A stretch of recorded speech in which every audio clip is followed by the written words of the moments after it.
An eating disorder is a mental health condition where a person uses food control as a way to manage difficult emotions or stressful situations. We know that the earlier an eating disorder is treated, the better chance someone has of fully recovering. We also know that the way we talk about body image and address emotional resilience when children are younger can make a huge difference. Here are some helpful tips for you as educators to help support any child in your school who has or may be at risk of developing an eating disorder. Tip 1. Educate yourself about eating disorders. Eating disorders differ from child to child and can be difficult to detect. A bit of dieting or faddy eating is one thing, but restriction, purging and weight loss or gain is a bigger concern. If an eating disorder takes hold, it can be hard to treat, so early intervention is key. Learn as much as you can about eating disorders so that you can identify the early signs and how to respond. Tip 2. Create a positive school environment around body image. Make sure you help curate the culture within your school around difference to always promote acceptance and self-worth beyond appearance. Think about how you as staff speak to one another. Even throwaway comments like, "You look great, have you lost weight?" can have unintended negative effects if overheard.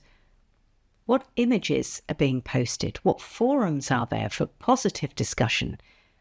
When talking about food, focus on overall well-being rather than weight, body shape or body size. Ensure pupils know that teasing about weight is unacceptable, and if you see or hear of it, act quickly. Tip 3. Educate pupils about eating disorders and body image.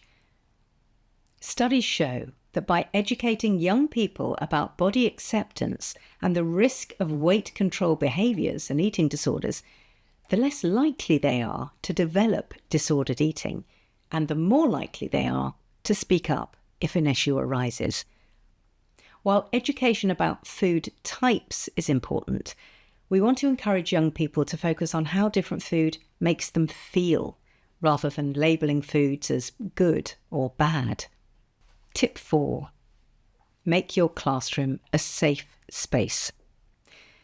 Classrooms should be places where students feel valued, understood, and where they feel they belong, with safety and trust at the heart of the school culture. We can help develop this by listening to the needs of young people, paying attention to our own language and reactions, and designing reflective places and spaces where uncertainties and concerns can be shared.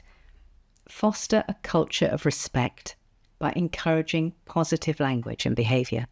Tip 5. Keep watch and be curious. Look out for physical signs like sudden weight loss or gain, dizziness, stomach pain or fatigue. Notice any unusual behaviours around food, excessive exercise, frequent bathroom trips, or social isolation. If you're aware a child isn't eating much or is avoiding the canteen, find out why, gently and supportively. Perhaps comment on what you've seen, like, "I notice you haven't been going to the canteen at lunchtime." Don't make any assumptions. It may be a sensory sensitivity or the beginning of a disordered eating pattern. You need to understand to know what intervention is needed. Keep a closer eye on pupils who may be vulnerable in some way. This might be a pupil who is a perfectionist or who has low self-esteem, or a pupil who becomes anxious or withdrawn. Trauma, anxiety, depression, obsessive-compulsive disorder, and other mental health issues can also increase the likelihood of an eating disorder. Tip 6. Try to be collaborative and proactive. Eating disorders are complex mental health conditions requiring specialist treatment. So if you suspect a child in your class may be showing signs of having an eating disorder, speak to the designated safeguard lead in your school to seek advice on suitable next steps. Be open to making adjustments during the school day to support a child who has an eating disorder. It may be necessary to adapt the learning environment to accommodate reduced physical strength or concentration span.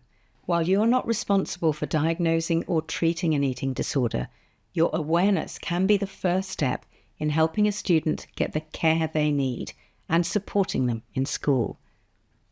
Thank you for taking the time to watch.